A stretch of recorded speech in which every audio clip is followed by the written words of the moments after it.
Tarif tambahan yang dijatuhkan Presiden Amerika Serikat Donald Trump membuat Uni Eropa geram.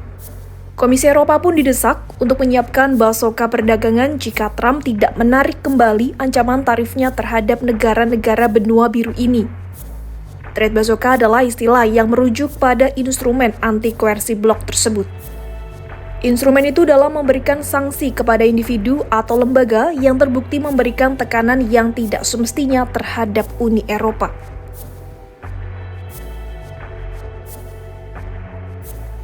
Tekanan tarif tambahan pada Eropa dikeluarkan Trump karena ambisinya untuk mengambil alih Greenland ditentang para sekutu Amerika tersebut. Presiden Perancis, Emmanuel Macron, menyerukan agar Eropa menggunakan trade bazooka sebagai senjata pamungkas melawan tarif Trump. Seruan itu disampaikan Macron usai Trump ancam pajaki anggur dan sampanye hingga 200%.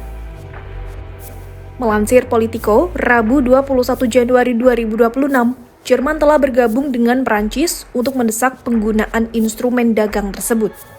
Langkah ini dinilai bisa membawa Uni Eropa semakin dekat pada reaksi tegas terhadap retorika Trump yang kian memanas soal upayanya mencaplok wilayah Denmark, yaitu Greenland. Meski demikian, tuntutan tersebut akan tergantung pada apa yang akan dikatakan Trump dalam pidatonya di Forum Ekonomi Dunia di Davos pada Rabu 21 Januari 2026. Sementara itu, beberapa pemimpin Eropa telah mencoba mengatur pertemuan dengan Trump di sela-sela forum di Davos untuk membujuknya agar tidak memberlakukan tarif. Trump sendiri sebelumnya mengumumkan akan mengenakan tarif 10% pada sekutu NATO yang menentang upayanya mengakuisisi Greenland.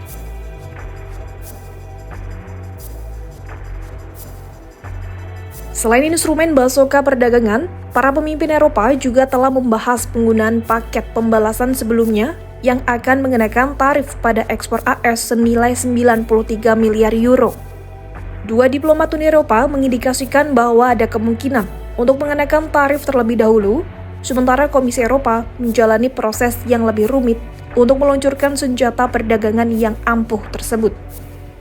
Adapun, senjata perdagangan adalah salah satu pengungkit Uni Eropa terhadap AS karena mencakup berbagai tindakan seperti pengenaan tarif, pembatasan ekspor barang strategis, atau pengecualian perusahaan AS dari tender. Namun, keputusan untuk menggunakan instrumen ini tidak akan diambil dengan mudah karena akan berdampak signifikan pada perekonomian Uni Eropa. Di sisi lain, negara-negara Uni Eropa mengurungkan niat untuk mengaktifkan bazooka perdagangan sebagai balasan atas ancaman tarif Trump terkait Greenland.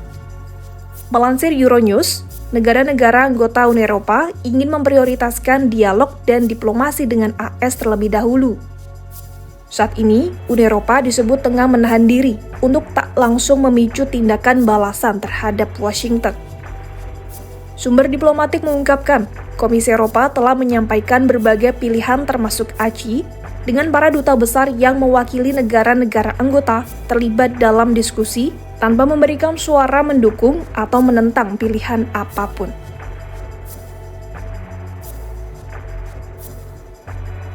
Sebelumnya, Uni Eropa dengan tegas mendukung Greenland dan Denmark dalam mempertahankan keutuhan wilayah mereka. Kepala Kebijakan Luar Negeri Uni Eropa, Kaja Kallas menegaskan, kedaulatan bukan suatu hal yang dapat dijadikan alat tawar-menawar. Hal itu disampaikannya di hadapan Parlemen Eropa dalam debat pleno mengenai pernyataan terbaru AS soal Greenland Selasa 20 Januari 2026. Ia menambahkan, dalam merespons situasi ini, Uni Eropa harus tetap tenang, bersatu, dan berlandaskan hukum internasional. Kallas juga menekankan bahwa tidak ada negara yang berhak mengambil alih wilayah negara lain.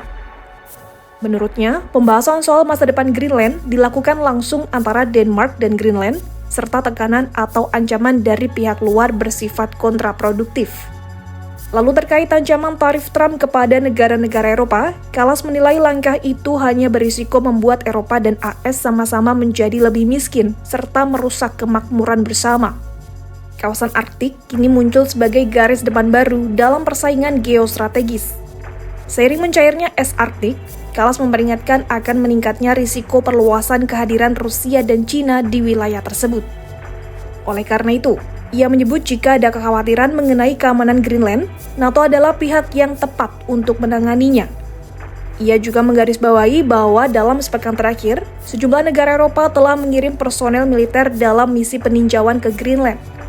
Menurutnya, langkah itu bertujuan untuk menjaga kawasan tetap aman, dapat diprediksi dan stabil, serta tak menimbulkan ancaman bagi siapapun. Sebab pertahanan dan perlindungan Greenland merupakan perhatian bersama Eropa dan seluruh aliansi NATO.